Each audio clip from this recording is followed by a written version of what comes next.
Non, c'est bon, je vois bien mettre le pavillon. En fait, c'était parce que je voyais des bateaux arriver un peu vite et voilà, mettre le pavillon de plongée. 3 mètres, 2 mètres, 1 mètre, 0.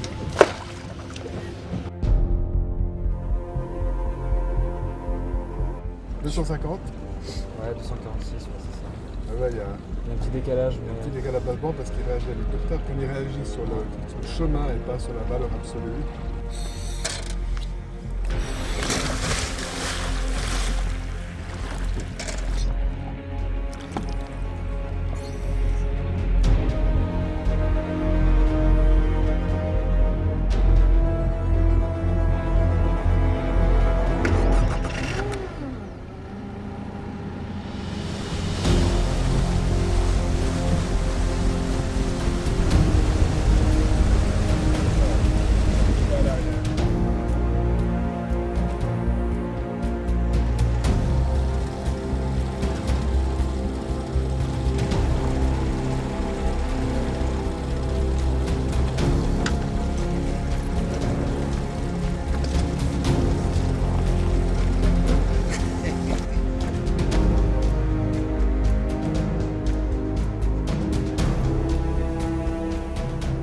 Nous sommes sur le Léman, nous sommes précisément à Corzier. Nous sommes en train de réaliser une campagne dite de monitoring des sites palafitiques.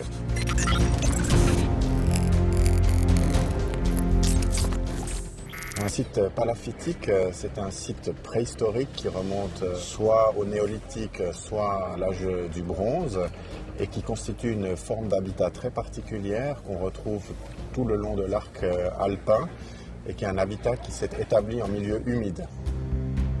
Ces sites maintenant se trouvent recouverts par les eaux du Léman parce que le niveau du lac a considérablement augmenté depuis la préhistoire.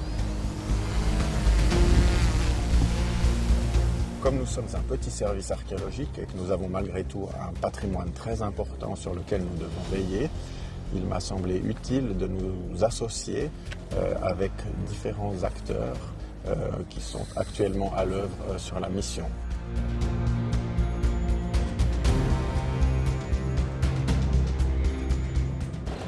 Écoute, ça va bien, je suis sur le Léman. Ces acteurs, ce sont d'abord Pierre Corboux, qui est l'archéologue qui a fouillé ou qui a en tout cas étudié les sites du canton de Genève et ceux du Léman d'une manière plus générale depuis une quarantaine d'années et qui est ici dans une logique de transmission. Nous pouvons bénéficier de tout son savoir scientifique qu'il met généreusement à notre disposition. T'as vu les piquets dans le sable? Non, je suis encore perspicace quant à savoir ce que ça signifie au niveau de l'érosion. Sur l'ensemble des rives genevoises, il y a environ une dizaine de sites qui ont été étudiés ces dernières années. Et parmi cette dizaine de sites, il y en a 3 qui ont été inscrits en 2011 au patrimoine mondial de l'UNESCO.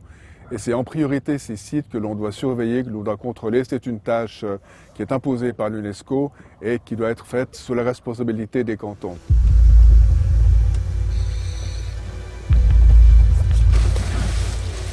Nous avons pu également compter dans la première partie de la mission sur l'appui logistique du sauvetage de Genève qui a mis un bateau et un pilote à notre disposition. Et dans cette dernière phase de la mission, nous avons la chance de pouvoir travailler, comme lors de la première phase d'ailleurs, avec la fondation Octopus qui a mis 2 bateaux à notre disposition, une équipe de plongeurs et de photographes sous-marins.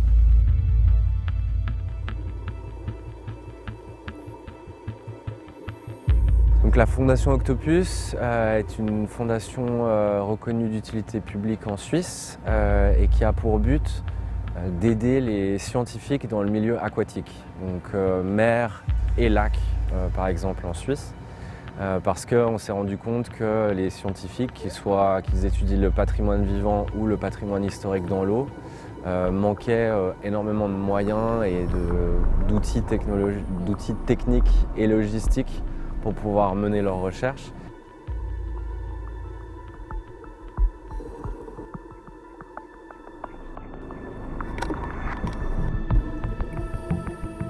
Le travail qu'on fait actuellement, c'est un travail de monitoring, c'est un terme un peu barbare, il faut bien le dire, mais qui veut dire qu'on place des points de repère, qu'on prend des mesures, des mesures très précises, au centimètre près, qu'on fait toute une série de photographies pour documenter les sites de manière exhaustive. Et c'est à l'aide de cette documentation que l'on pourra, dans une année, 2 ans, 3 ans ou 10 ans, que l'on pourra savoir si le site est conservé et qu'il ne risque plus rien.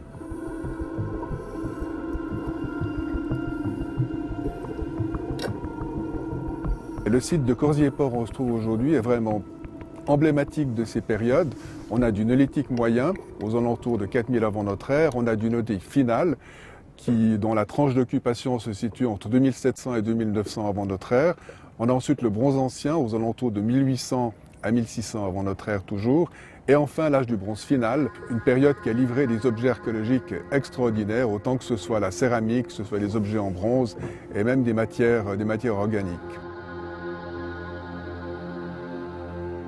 Les sites palafitiques, que ce soit les sites du Léman ou d'autres lacs, possèdent des informations totalement uniques par rapport aux sites terrestres. À Corzier-Port, par exemple, on a trouvé des récipients, des espèces de boîtes à fromage, si vous voulez, en écorce de bouleau cousu, qui sont extrêmement bien conservés.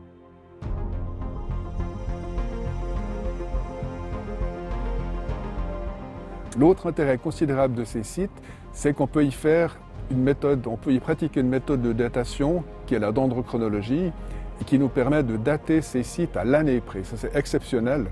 Tous les archéologues nous envient d'avoir une telle possibilité et ça permet ainsi d'avoir une approche quasiment ethnographique d'un site archéologique, de dire telle et telle maison a été construite en telle et telle année, ensuite elle a été rénovée à partir de telle et telle année, ensuite elle a été abandonnée à tel et tel moment, et d'avoir ainsi une connaissance vraiment extrêmement intime de ces villages et surtout des habitants qui les occupaient à l'époque.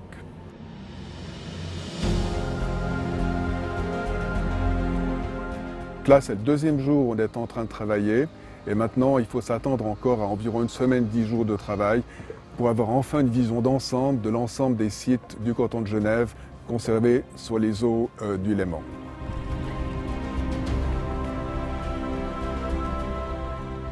Si je devais résumer les résultats de notre campagne de monitoring, je dirais que ces résultats sont au nombre de 3.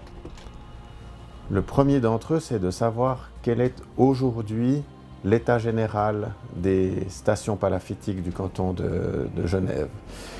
Pour ce qui concerne les stations classées au patrimoine mondial de l'UNESCO, à savoir celles de Versoix, de Corzier et de Collonges-Bellerive, je dirais que leur état général est bon, malgré quelques dégâts ponctuels qui ont été occasionnés spécialement par les corps morts qui sont utilisés pour ancrer les navires.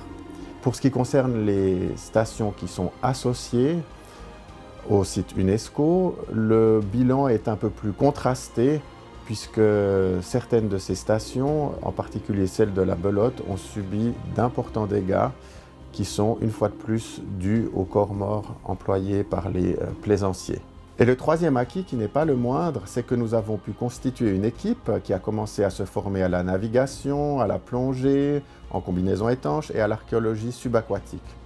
À l'avenir, c'est cette équipe qui réalisera les missions de plongée du service cantonal d'archéologie, tout en continuant bien sûr à travailler avec les partenaires auxquels nous avons été associés cette année, à savoir la Fondation Octopus, l'archéologue Pierre Corboux et aussi les services d'archéologie des cantons de Neuchâtel et de Berne qui nous ont largement fait bénéficier de leur expertise.